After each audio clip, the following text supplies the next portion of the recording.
चलो कल हम लोग जो है वो नर जनन तंत्र के बारे में खत्म किए थे और आज जो है वो हम लोग का मादा जनन तंत्र जो है वो मादा जनन तंत्र यहाँ पे स्टार्ट हो रहा है, जिसको हम स्त्री जनन तंत्र के बारे में बात करते हैं। इट मीन्स कहने का ये है कि स्त्री के अंदर जनन वाले भाग में कौन कौन सा भाग सम्मिलित होता है, कौन कौन सा भाग मिलके स्त्री का जनन तंत्र बनाने का काम कर रहा है, हम उसके बारे में अब यहाँ पर डिस्कस करेंगे।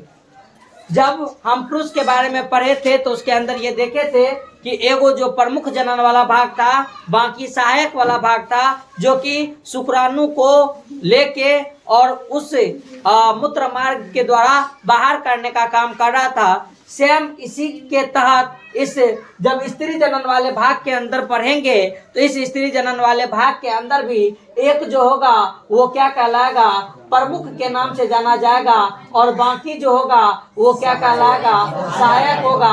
और इसके अंदर भी कुछ ग्रंथियां देखने को मिलेगा जो कि उस अंडाशय को या उसमें जनन वाले भाग में कहीं ना कहीं कुछ ना कुछ मदद करेगा। जब हम इस प्रमुख वाले के बारे में बात करते हैं तो इसका प्रमुख जनन वाला जो भाग होता है वो हमें पता है पहले से कि वो कौन सा है, अंडाशय। बाकी जो होगा वो सहायक होगा और जो ग्रंथि होगा उसके बारे में हम बात यहाँ पे करेंगे।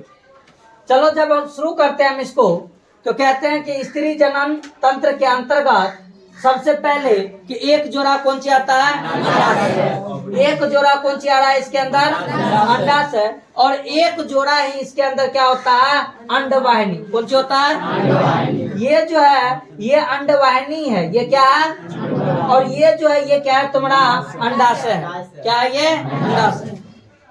अब क्या है यहाँ पे हमें देखने को मिल रहा है कि अंडाशय जो है एक लेफ्ट साइड है और एक राइट साइड है, एक राइट साइड एक लेफ्ट साइड। और ये अंडवाहिनी का मतलब अगर बात करें तो ये अंडवाहिनी का मतलब इस के अंदर इस अंडाशय से निकलने वाले अंडाणु को ये ले जाने का काम करेगा। वाहिनी का मतलब क्या होता है, नलिका। वाहिनी का मतलब इसके अंदर से निकलने वाले चीज को क्या करेगा, ले जाने का काम करेगा। तो इससे ये बात समझ में आ चुकी है कि इसके अंदर एक जोड़ा अंडाशय यानी ओवरी के साथ साथ एक जोड़ा अंडवाहिनी है। लेकिन ये अंडाशय जो है ये इसका कौन सा वाला भाग होगा, प्रमुख वाला भाग होगा। अंडवाहिनी को इंग्लिश में फ्लोपियन ट्यूब या ओविडक्ट के नाम से भी जाना जाता है।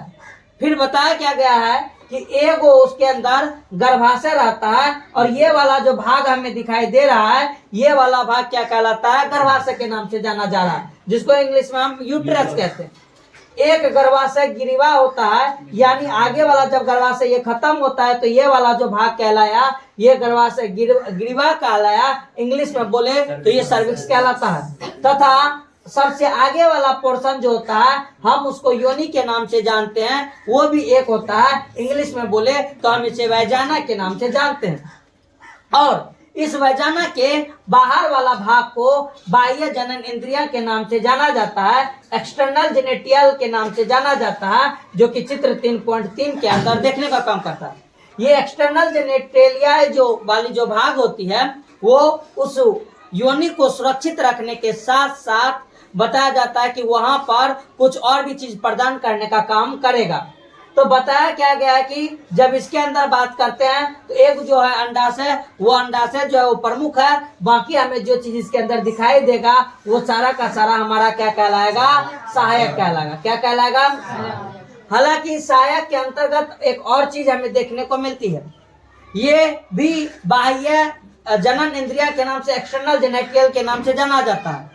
और वो चीज क्या होता है कि बताए जाते हैं कि हालांकि ये जो चीज बोला गया ये सारा का सारा चीज ये भी इसके अंदर मादा के अंदर पेल्विक वाले रीजन के अंदर देखने को मिलता है, यानी कमर वाले पोर्शन के आसपास हमें देखने को मिलता है। लेकिन जनन तंत्र के ये सभी अंग एक जोड़े स्तन यानी स्तन ग्रंथियां के द्वारा यानी मेमोरी ग्लैंड के द्वारा यानी ब्रेस्ट के साथ उसका संरचनात्मक और क्रियात्मक रूप से उसमें क्या होती है, संयोजित होती है, मिली हुई होती है। यानी कहने का मतलब कि अगर इस लैंगिक जनन वाले भाग के बारे में अगर मादा के अंदर का बात करें तो उसका जो स्तन होता है वो भी उसी जनन वाले अंग के अंतर्गत आते हैं, जो कि बच्चे को पोषण देने का काम करता है और वो भी उसका एक संरचनात्मक और क्रियात्मक इकाई के रूप में जाना जाता है। अब हम यहाँ पर हमारे पास एक स्ट्रक्चर दिया हुआ, ये स्ट्रक्चर का अगर हम बात करते हैं तो सबसे पहले एक स्ट्रक्चर यहाँ पे ऊपर में दिया हुआ है, हम उसके बारे में बात कर लेते हैं। जब इस वाले स्ट्रक्चर के बारे में बात कर रहे हैं तो क्या बताया जाता है कि इसके अंदर जो है ये वाला जो भाग है ये रेक्टम के नाम से, मलाशय के नाम से जाना गया है। ये वाला पोर्शन जो होता है ये वही रिब्स वाला वर्टिबल कॉलम्स वाला जो है वो पोर्शन है। आगे जब बात करते हैं तो क्या बताया जाता है कि इस टाइप से कुछ इस मात्रा में क्या रहता है, गर्भाशय रहता है। तो बताया क्या जाता है कि इस मादा जनन के अंदर एक खास बात यह है कि जब गर्भाशय के अंदर डेवलपमेंट होता है, गर्भाशय के अंदर जब गर्भ धारण होता है तो उसका जो पेट का साइज होता है, स्टोमेक का साइज होता है, आमाशय का जो साइज होता है वो छोटा होने लगता है, क्योंकि जगह इसको चाहिए ताकि शिशु जो है इसके अंदर ज्यादा अच्छा खासा डेवलप हो सके। आगे इसी के आगे यहाँ पर कौन सी है, मूत्राशय है। और ये मूत्राशय का अगर बात करते हैं तो ये उत्सर्जित अंग के तौर पे जाना जाता है जो किडनी से अटैच रहेगा, किडनी से जुड़ा रहेगा। आगे जब ये वाला जो भाग दिख रहा है यही वाला भाग क्या कहलाता है, जनन वाला भाग कहलाता है। तो जब हम इस गर्भाशय के अंदर का बात करते हैं तो गर्भाशय के आगे वाला जो भाग होता है उसको हम किसके नाम से जान रहे थे अभी, किसके नाम से, कौन वाला भाग, ग्रीवा के नाम से जानते हैं। किसके नाम से, सर्विक्स के नाम से जानते हैं। तो आगे वाला पोर्शन जो है वो उसका सर्विक्स होता है। उस सर्विक्स के आगे वाला भाग ये एक ट्यूब जैसी क्या होती है, रचनाएं होती है, जिसके अंदर योनि के थ्रू जो स्पर्म जाता है, योनि के थ्रू जो वीर्य जाता है वो इसी के थ्रू जाने का कार्य करता है। आगे जब बात करते हैं तो आगे बोला गया कि ये वाला जो भाग है ये उस जेनेटल का यानी जनन वाला भाग का बाह्य भाग होते हैं, जिसके अंतर्गत क्या क्या होता है बताया जाता है कि भाग सेप होता है, जिसके अंदर वीर्यत, भागपोष्ठ, लघु ओठ, लिबिया मेजोरा, लिबिया मेनोरा एक मांसल जैसी रचनाएं होती है जो योनि के ऊपर रहती है और वो योनि को प्रोटेक्ट करने का काम करता है। और फिर बताया जाता है कि ये वाले पोर्शन पे क्या होता है, योनि द्वार होता है। लेकिन इस योनि द्वार के आगे वाले भाग पर क्या रहता है, ये रहता है और एक उंगली नुमा स्ट्रक्चर पाया जाता है जिसको हम भाग सेप कहते हैं। इंग्लिश में क्या कहते हैं, क्लिटोरिस के नाम से जानते हैं। किसके नाम से, क्लिटोरिस के नाम से जानते हैं। जिस प्रकार से बताया जाता है कि नर वाले जनन वाले भाग के अंदर जिस प्रकार से इरेक्शन होता है, पेनिस का इरेक्शन होता है,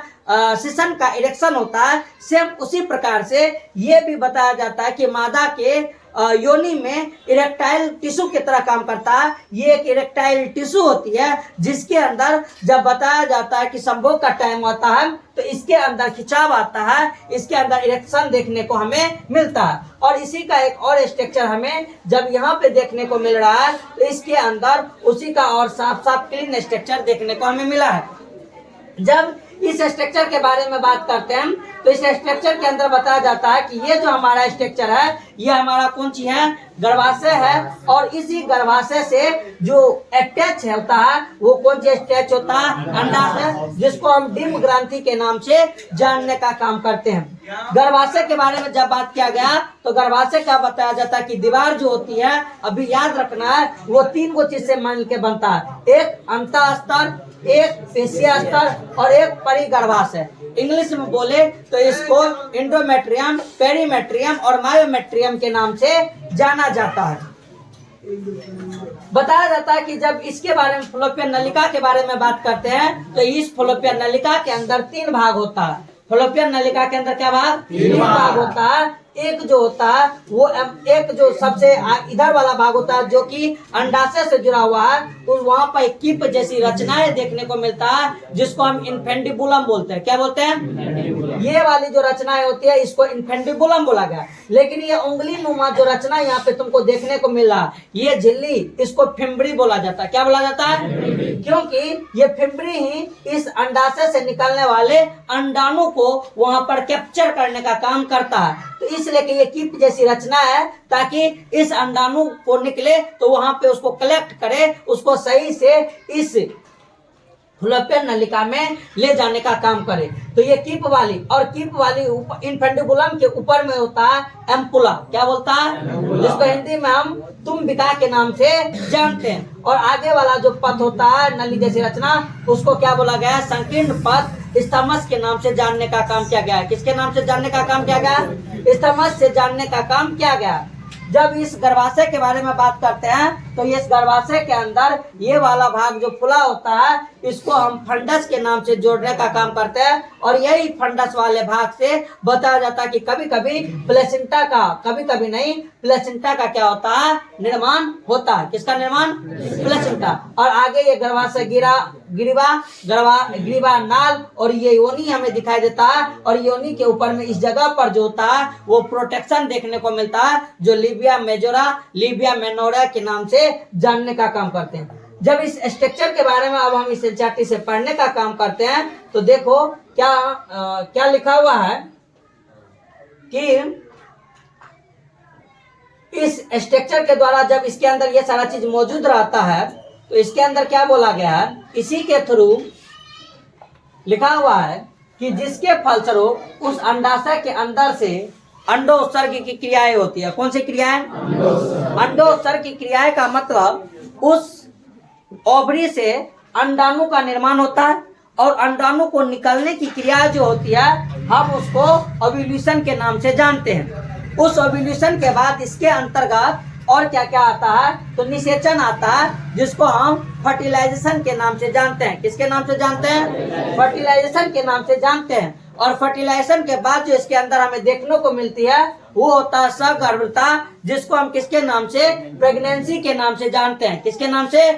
ये जो क्रियाएं अभी हम देख रहे हैं, ये क्रियाएं सारा का सारा क्रियाएं किसके अंदर होता है? मादा के अंदर। किसके अंदर होता है? मादा के अंदर होता है। और फिर उसका जो अगला काम होता है वो शिशु जन्म होता है और फिर ब्रेस्ट के द्वारा शिशु की क्या होती है? देखभाल करने की एक प्रक्रिया होती है। ये सारा का सारा सम्मिलित रूप जो होता है, ये सारा का सम्मिलित रूप किसके अंदर होता है? मादा के अंदर होता है। और ये मादा के अंदर तब होता है जब नर के द्वारा शुक्राणु उसके अंदर प्रवेश करेगा तब।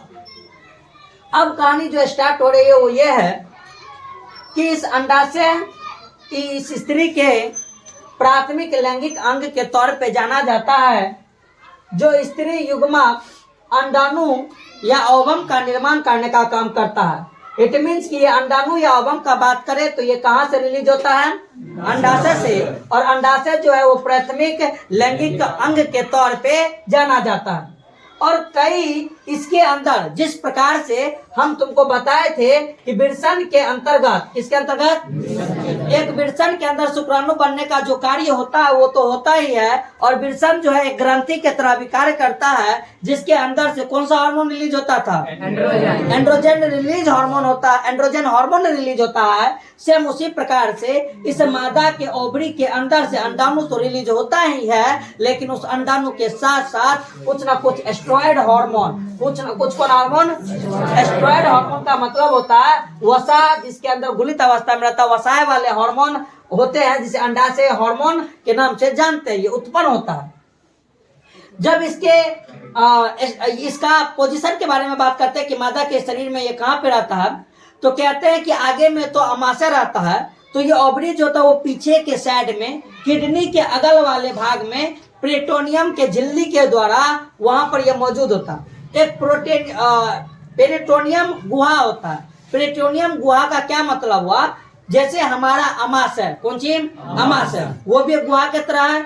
और उसके बाद हमारा कौन सी है स्ट्रक्चर? ये एगो है हमारा कौन सा लेयर? शरीर का लेयर। कौन सा लेयर? शरीर। और दूसरा लेयर जो है वो हमारा मान लो कि यहाँ पे अमाशय वाला लेयर है। कौन वाला लेयर है? कौन सा लेयर है? अमाशय। तो इन दोनों के बीच में जगह बचा है कि नहीं जगह है? इसको बोला जाता है पेरिटोनियम वाला जगह। कौन सा जगह? पेरिटोनियम वाला जगह। और इसी जगह में हमारा जो शरीर का अंग होता है वो अंग मौजूद होता है। और उस पेरिटोनियम के झिल्ली से वो अंग जो होता है वो जुड़ा रहता है, ताकि अगर हमारे शरीर के अंदर कुछ भी चीज हो तो हिलाव डलाव ना हो। तो क्या बोले यहाँ पर कि वो पेरिटोनियम के झिल्ली के द्वारा वो क्या रहता है? वहां पे जुड़ा रहता है। लिखा क्या है कि उदर के निचले भाग के दोनों ओर एक एक अंडाशय क्या होता है स्थित रहता है, लेफ्ट और राइट साइड। चित्र के अंदर हम लोग देख चुके हैं। प्रत्येक अंडाशय की लंबाई 2 से 4 सेंटीमीटर लगभग होती है और ये पेल्विक भित्ति से, कौन भित्ति से, श्रेणी के भित्ति से, गर्भाशय के सुन्यायी से, लिगामेंट से ये क्या रहता है, जुड़ा रहता है। यानी जब इस अंडाशय के बारे में हम बात करते हैं तो देखो ये अंडाशय जो है इधर इस वाले स्ट्रक्चर से जुड़ा हुआ है कि नहीं है, ये लिगामेंट वाला स्ट्रक्चर होता है। कौन स्ट्रक्चर, हम जो पढ़ते थे टेंडन और लिगामेंट के बारे में जानते हैं ना। लिगामेंट जो बोले थे मांस को मांस से जोड़ने का काम जो करता था ना, तो उसी के द्वारा ये बताया जाता है कि ये यहाँ पर उसके द्वारा क्या होता है, जुड़ा हुआ रहता है लिगामेंट के द्वारा। फिर क्या बोला गया कि प्रत्येक अंडाशय एक पतली उपकला, एक एपिथेलियम से क्या रहता है, ढका रहता है, जो कि अंडाशय पिटिका यानी ओवेरियन स्ट्रोमा से क्या होता है, जुड़ा रहता है। और यही ओवेरियन स्ट्रोमा दो क्षेत्रों, एक परिधीय क्षेत्रवलकुट यानी पेरिफेरल कॉर्टेक्स और एक आंतरिक मध्यांश, एक मेडुला में क्या होता है, विभक्त रहता है। यानी ये अंडाशय के अंदर का बारे में बात कर रहा है कि अंडाशय के अंदर एक जो भाग होता है वो तुमना पेरिफेरल कॉर्टेक्स के रूप में जाना जाता है, और अंदर वाला जो भाग होता है मध्यांश, इसको क्या बोला गया, आंतरिक मध्यांश के रूप में ये विभक्त रहता है। अंडाशय के संरचना के बारे में बात किया जा रहा है और बोला जा रहा है कि ऊपर में क्या रहता है, इसके ऊपर एक एपिथेलियम का लेयर इसको कवर करके रखा रहता है। हालांकि जब इसके अंदर का बात करते हैं तो जिस प्रकार से विल्सन के ऊपर बोले थे कि कवरिंग रहता था, कौन सी रहता था, टुनिका एल्बुजिनिया का बोले थे ना, टुनिका वेजिनालिस बोले थे ना, सेम उसी प्रकार से इसके अंदर भी टुनिका एल्बुजिनिया का एक लेयर हमें देखने को मिलता है। हालांकि ये जो लेयर होती है, ये लेयर इसको क्या करने का काम करता है, प्रोटेक्शन देने का काम करता है। किसको, इस अंडाशय को ऊपर से क्या करने का काम करता है, प्रोटेक्शन देने का काम करता है। और फिर इसके अंदर दो भाग देखने को मिलता है, बाहरी वाला भाग को हम पेरिफेरल कॉर्टेक्स के नाम से जाने, अंदर वाले भाग को किसके नाम से जाने, हम मेडुला के नाम से। किसके नाम से, किडनी जब पढ़ रहे थे तो किडनी के अंदर भी पढ़े थे कॉर्टेक्स और मेडुला पढ़े थे ना, वही वाला चीज यहाँ पे है। हालांकि इसके अंदर वाले भाग में बताया जाता है कि स्ट्रोमा सेल होता है। कौन सा सेल, या जर्मिनल एपिथेलियम का टिश्यू। कौन सा टिश्यू, जिस प्रकार से जर्मिनल सेल विल्सन के अंदर युग्मक बनाने का काम कर रहा था ना, सेम उसी प्रकार से जर्मिनल सेल जो होता है ये इसके अंदर युग्मक बनाने में मदद करता है, अंडाणु को बनाने में, इसलिए कि इसके अंदर भी क्या रहता है, जर्मिनल सेल होते हैं। आगे जब इसके अंदर का बात करते हैं तो देखो क्या लिखा हुआ है कि अंडवाहिनियां यानी डिंब वाहिनी या डिंब नलिका या फलोपियन नलिका जिसको हम बोलते हैं, यानी अब वो अंडाशय से आगे वाले भाग का बात करते हैं तो ये गर्भाशय तथा योनि मिलकर स्त्री का कौन सा नलिका कहलाया, कौन कौन, ये तीनों, 1 2 3, ये तीनों मिलके क्या बनाया, सहायक नलिका बनाया। प्रत्येक फलोपियन ट्यूब लगभग 10 से 12 सेंटीमीटर क्या होती है, जो प्रत्येक अंडाशय के परिधि से चलकर, अंडाशय के परिधि यानी अंडाशय के बाहरी वाला क्षेत्र, यहाँ पर अगर अंडाशय तो यहाँ से फलोपियन नलिका स्टार्ट हुआ था ना, अरे इस टाइप से फलोपियन नलिका है ना, तो वही बोला कि परिधि से चलकर कहाँ तक ये जाने का काम कर रहा था, गर्भाशय तक जाने का काम कर रहा था ना, तो गर्भाशय तक जाती है। अंडाशय के ठीक पास ये डिंब वाहिनी का हिस्सा किस टाइप का स्ट्रक्चर बताते हैं, टिप जैसा स्ट्रक्चर है, जो कि इस अंडाशय से निकलने वाले अंडाणु के लिए मुंह खोल के रखता है। जैसे उस अंडाशय से अंडाणु निकलेगा हम पकड़ के धर लेंगे, लपक लेंगे और उसके अंदर उसको प्रस्थान करवाएंगे। तो वो जो कीपक है जिसको हम वो जो हम ये भी बात बताया कि यहाँ पर ओवलीनुमा स्ट्रक्चर होता है जिसको हम क्या बोलते हैं, फिम्बड़ी के नाम से जानते हैं, जो कि कलेक्शन करने में मदद करेगा, तो जिसके कीपक इन्फेंडिबुलम कहा जाता है। और इस कीपक के किनारे उंगली सदृश प्रक्षेप प्रोजेक्शन होते हैं जिसे झालर फिम्बड़ी के नाम से, समझ में आया फिम्बड़ी किसको बोले, अरे कीप का ये वाला स्ट्रक्चर है ना। अंडो उत्सर्ग के दौरान अंडाशय से उत्सर्जित अंडाणु को संग्रह करने में ये झालर क्या होते हैं, सहायक होते हैं। और कीपक आगे चलकर अंडवाहिनी के एक चौड़े भाग में खुलता है, जिसे हम किसके नाम से जानते हैं? तुम्बिका यानी एम्पुला। यानी ये इधर वाले भाग का बात कर रहा है, इसको क्या बोला गया? एम्पुला। ये जो जुड़ा हुआ है, ये फिम्बरी से जुड़ा हुआ है, इसके अंदर के अंदर को क्या करेगा? कलेक्शन करेगा और फिर लेके कहाँ भेज देगा? एम्पुला में। और बोला गया है कि अंडवाहिनी का अंतिम वाला भाग एक संकीर्ण पर सिकुड़ा हुआ पथ, जिसको क्या बोला गया? स्थमस बोला गया। और यही संकीर्ण अवकाशिका ल्यूमेन होते हैं, जो फिर किससे जाके जुड़ जाते हैं? यानी हम बात करें इस अंडाशय से जुड़ा हुआ भाग फिम्बरी वाला कीप जैसा स्ट्रक्चर को इन्फेंटिबुलम बोले, फिर इधर गए तो इसको एम्पुला बोले, और फिर जब इधर गए तो इसको स्थमस बोले। और ये स्थमस वाला भाग जो होता है वो किसके द्वारा से? गर्भाशय से जुड़ा हुआ। किससे जुड़ा हुआ है? किसी को इसमें कोई दिक्कत तो पूछ। आगे जब हम बात करते हैं तो क्या बोला गया कि जब फलोपियन नलिका के आगे चलते हैं तो हमें क्या देखने को मिलता है? गर्भाशय, जो नंबर में सिर्फ केवल 1 होता है, और इसे बच्चा दानी के नाम से भी जानते हैं, वुम्ब के नाम से भी जानने का काम करते हैं। गर्भाशय का आकार उल्टी रखी गई नाशपाती के जैसे हमें देखने को मिलता है, जो ऊपर में फैला और नीचे में क्या रहता है? सिकुड़ा जैसा मौजूद होता है।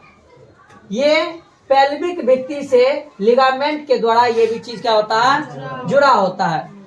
गर्भाशय एक पतली सर्विक्स के द्वारा, ग्रीवा के द्वारा आगे योनि में आके क्या होती है? खुलती है।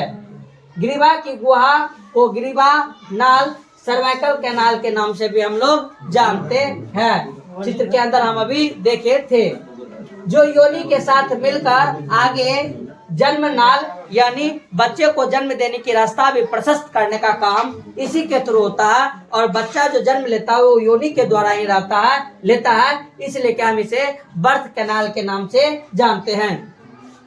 गर्भाशय की भित्ति के उत्तक जो होते हैं वो 3 परत से बनी होती है। बाहरी पतली झिल्ली मय स्तर को परिगर्भाशय पेरीमेट्रियम, मध्य मोटी चिकनी पेशीय स्तर को गर्भाशय पेशीय स्तर मायोमेट्रियम, और आंतरिक ग्रांथली स्तर को गर्भाशय स्तर के एंडोमेट्रियम के नाम से जानते हैं।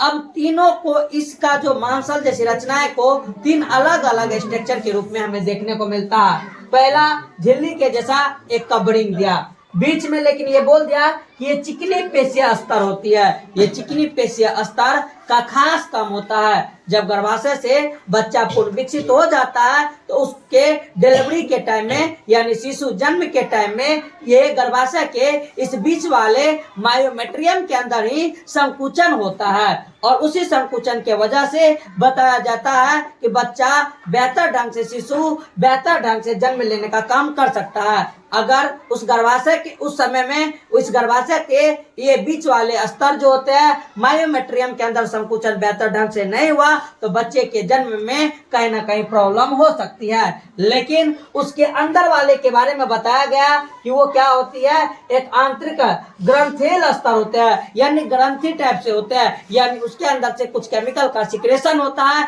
जो बच्चे के विकास करने के लिए, वो गर्भाशय के लिए बहुत ज्यादा जरूरी होता है। क्योंकि वो ग्रंथल जैसी रचना जो होती है, जब बताया जाता है कि मेंस्ट्रुअल साइकिल होता है तो उस मेंस्ट्रुअल साइकिल के अंदर ब्लीडिंग को बाहर करने के लिए वो ग्रंथल जैसी रचनाएं कहीं ना कहीं काम में आती है। कहते हैं कि जो गर्भाशय के गुहा को स्तरित करने का, बनाने का काम करता है। आगे लिखा हुआ कि आतर्व चक्र मेंस्ट्रुअल साइकिल के दौरान गर्भाशय के अंत स्तर में एक चक्रीय परिवर्तन, एक साइक्लिक चेंजिंग हमें देखने को मिलता है। जबकि गर्भाशय के पेशीय स्तर कब काम करता है, जब प्रसव का समय बच्चे को काफी तेज संकुचन की जरूरत होती है डिलीवरी होने के लिए, उस समय कौन सा पेशी स्तर जो कि मायोमेट्रियम के नाम से जाना जाता है उसके अंदर कहीं ना कहीं वो कम होता है, संकुचनशील होता है, और जिसके वजह से आराम से बेबी शिशु जो होता है वो बाहर निकल सकता है। जब इस गर्भाशय के बाद आगे के बारे में बात किया गया तो क्या बोला गया कि स्त्री के बाह्य जनन वाले भाग के अंदर का बात करते हैं, जहाँ पर अंतर्गत एक जगन सेल जिसको कि मोन्स प्यूबस के नाम से जानते हैं, यानी योनि के सबसे बाहर वाला जो एरिया होता है वो उसके अंदर बहुत ज्यादा फैटी टिश्यू मौजूद रहता है, वसा अम्ल मौजूद रहता है, जिसके कारण वो सॉफ्ट होता है, मुलायम होता है। और बताया जाता है कि वहां पर एक सबसे ऊपर वाला जो कवरिंग होता है वो बृहद भगपोष्ठ के नाम से, लिबिया मेजोरा के नाम से जाना जाता है, जबकि अंदर में लघु भगपोष्ठ एक छोटा सा, जिसे लेबिया मेनोरा के नाम से जानते हैं। जैसे कि मान लेते हैं कि अगर यहाँ पर योनि है तो इस योनि के ऊपर में ये दो कवरिंग हमें देखने को मिलता है। एक जो कवरिंग होता है वो कवरिंग कौन सा कवरिंग कहलाता है, अंदर वाला जो कवरिंग होता है पतला जैसा, उसको बोला जाता है कि किसके नाम से जाना जाता है, लिबिया मेनोरा के नाम से जाना जाता है। और उसी के ऊपर में एक और कवरिंग रहता है जिसको कि किसके नाम से जाना जाता है, लिबिया मेजोरा के नाम से जाना जाता है। तो ये लिबिया मेनोरा और लिबिया मेजोरा जो होता है उस योनि को के रास्ते को भी बंद करने का काम, और कहीं ना कहीं वो नली जैसी योनि जो होता है, ट्यूब जैसी रचना है, तो उसके अंदर कोई भी बेकार पदार्थ या कोई भी जीवाणु शरीर के अंदर एंट्री ना कर दे, इस चीज के लिए भी वो बचाने का काम करता है। कौन? लिबिया मेजोरा और लिबिया मेनोरा। लेकिन ये भगपोष्ठ जो होता है वो बताया जाता है कि एक उंगलीनुमा स्ट्रक्चर होता है जिसको क्लिटोरिस के नाम से जानने का काम किया गया है। तो ये क्लिटोरिस वाला जो भाग होता है वो वही इरेक्टाइल के तरह कार्य करता है। कहते हैं कि जब उस जनन वाले भाग का, जगन वाले सेल का बात करते हैं तो वो किसका बना होता है, वसा उत्तक का बनी होती है। और ये एक मोटी गद्दी जैसी रचना है, सॉफ्ट स्ट्रक्चर होता है जो त्वचा और फिर उसकी के ऊपर जगन बालों से वो क्या होती है, ढकी रहती है। बृहद भगपोष्ठ उत्तकों का एक मांसल वलन यानी एक फोल्ड जैसी स्ट्रक्चर होती है। क्लिटोरिस के बारे में बात कर रहा है जो कि जगन सेल से नीचे तक क्या होता है, फैला रहता है। और ये योनि द्वार को घेरे रहता है, यानी योनि के मार्ग को, योनि के रास्ता को घेर के रखने का काम करता है। जबकि वहां पे एक छोटा सा लघु भगपोष्ठ उत्तक का एक जोड़ा वलन होता है और यह बृहद बड़े भगपोष्ठ के नीचे स्थित होते हैं। और योनि के द्वार पड़ाया एक पतली झिल्ली जो योनि छिद्र के नाम से, इंग्लिश में हम उसको हैमेन के नाम से जानने का काम करते हैं, उस हैमेन के रूप में वहां पे मौजूद रहता है। यानी योनि के ऊपर में एक झिल्ली होती है जिसे क्या बोला गया, हैमेन बोला गया। आगे जब इसके बारे में बात किया गया तो क्या बोला गया, ये हैमेन जो होते हैं उस योनि को आंशिक रूप से ढका रहता है, यानी पूर्ण रूप से एक मोटा सा कवर नहीं होता है, वो बहुत पतला सा कवर होता है। बताया जाता है कि आगे क्लिटोरिस एक छोटी सी उंगली जैसी संरचनाएं होती है जो कहाँ पे, तो मूत्र द्वार के ऊपर दो बृहद भगपोष्ठ के ऊपरी मिलन बिंदु के पास स्थित होती है। इसका क्या कहने का मतलब है, अगर जैसे कि हम बताए थे किसके अंदर कि नर जनन तंत्र के अंदर का अगर बात करते हैं तो मूत्र मार्ग और सीमेन को निकालने के लिए, वीर्य को निकालने के लिए एक ही रास्ता था।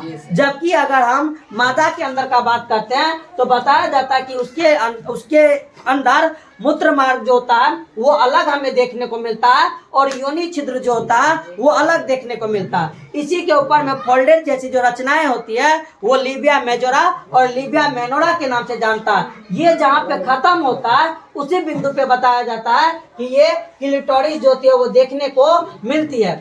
कहते हैं कि जब उस हैमेन के बारे में, योनि छिद्र के बारे में बात करते हैं तो ऐसा पहले माना जाता था कि प्रायः ये पहले मैथुन या संभोग के दौरान फट जाता है, जिसके कारण कि वहां से कुछ ब्लीडिंग होता। ये पहले सोच की मान्यता थी, लेकिन हाल फिलहाल में जब इसके ऊपर और स्टडी किया गया और बताया गया तो बोला कि अभी के दौर में ऐसा कोई भी कंडीशन नहीं है कि ये हैमेन जो है, ये हैमेन उस संभोग के कारण ही फटे। अभी के टाइम में बताया जाता है कि हमारी जो मादा लड़कियां सब होती है, माँ बहनें सब होती है, वो कोई ना कोई कार्य करके, साइकिलिंग करके, कोई खेल में भाग लेके या किसी भी ऐसा फिजिकल कार्य जब करता है, इवन यहाँ तक कि जब वो स्ट्रेस लेती है यानी जब उसका शरीर तनाव में आता है, उस दौरान भी उस हैमेन के अंदर कहीं ना कहीं फटने की चांस होती है और वो फट सकती है। और इसलिए के ये जो हैमन है ये किसी भी लड़की के लिए पहला संभोग का वो नहीं हो सकता और ये कानूनन अपराध भी है। अगर कोई लड़का या कोई इंसान किसी भी लड़की पे इस रूप में अगर उसके ऊपर जुर्म ढा रहा है तो इसका मतलब सीधा सा है कि कहीं ना कहीं उसके ऊपर केस भी हो सकता है और इस खिलाफ वो अरेस्ट भी हो सकता है, ऐसा कानूनन भी मान चुका है। तो बताया जाता है हालांकि यह आवरण कभी कभी तेज धक्के या अचानक गिरने से फट सकता है। इसके अलावा योनि के टेम्पोन को घुसेड़ने या फिर घोड़े पे चढ़ने या साइकिलिंग चलाने आदि खेल कूद की सक्रिय भागीदारी में भी ये क्या हो सकता है, फट सकता है।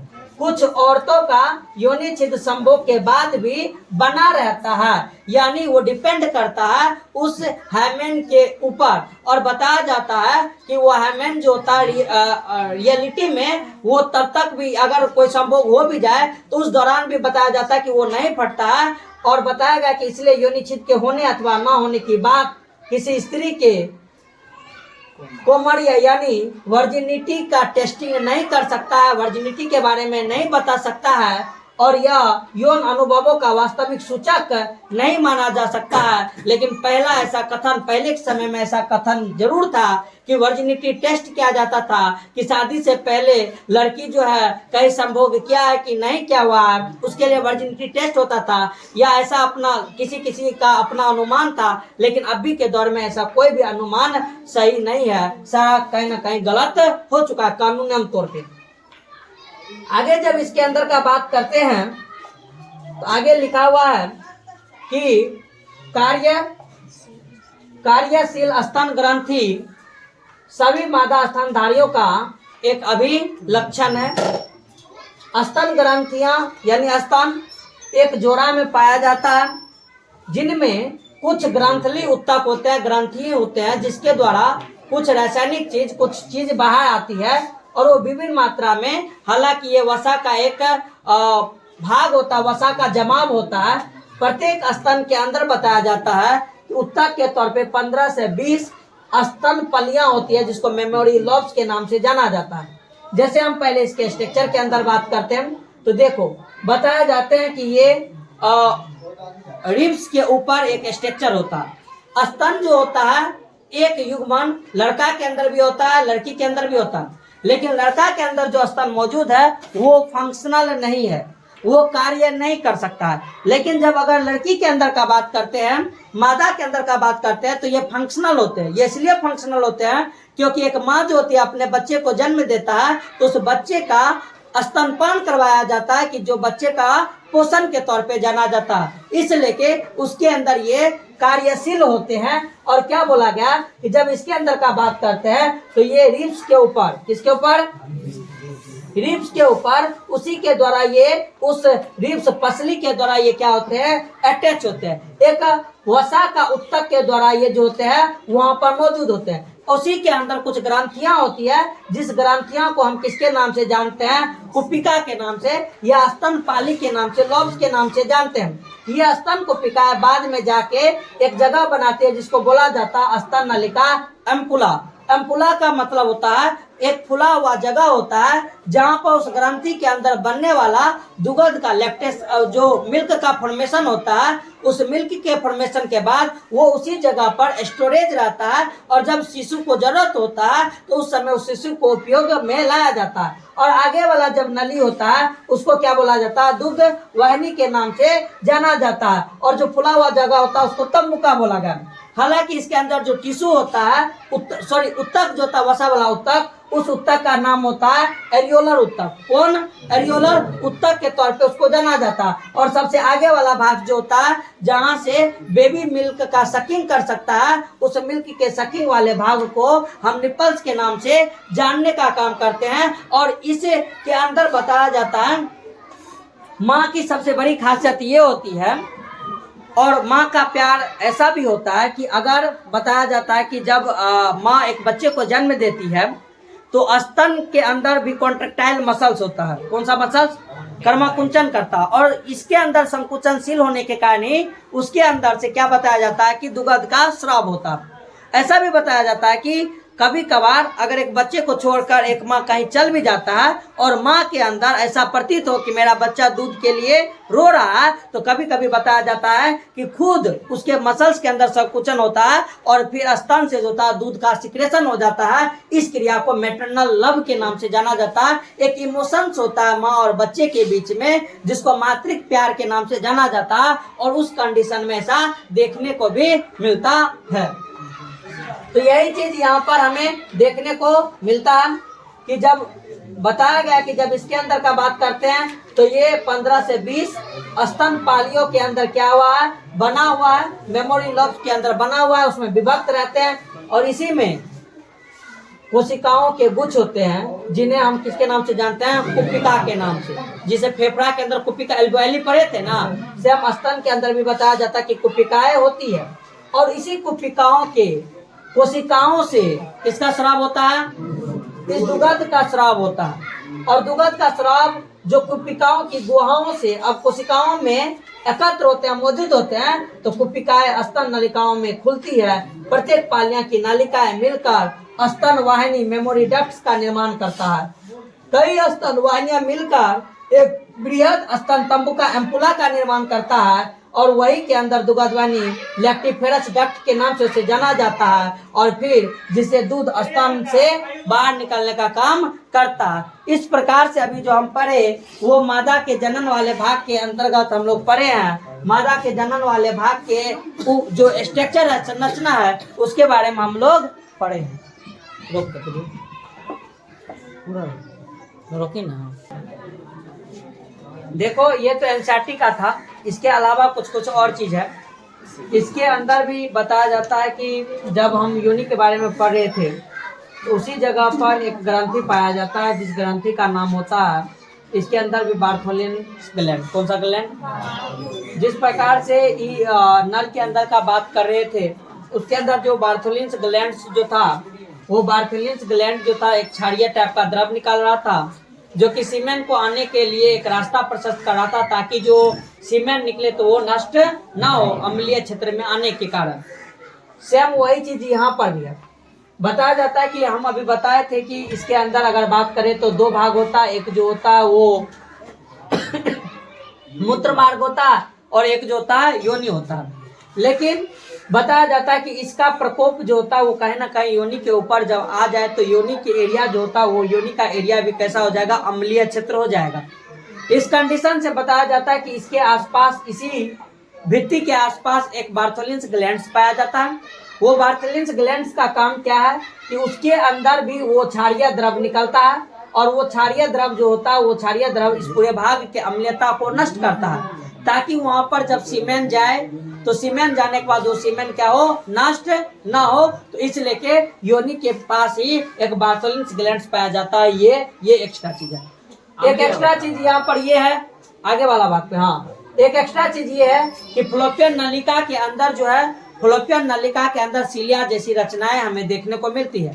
ये फ्लोपियन नलिका के अंदर जो सीलिया जैसी रचनाएं हमें देखने को मिलती है, ये सीलिया वाली रचनाएं भी बहुत उपयोगी होता है।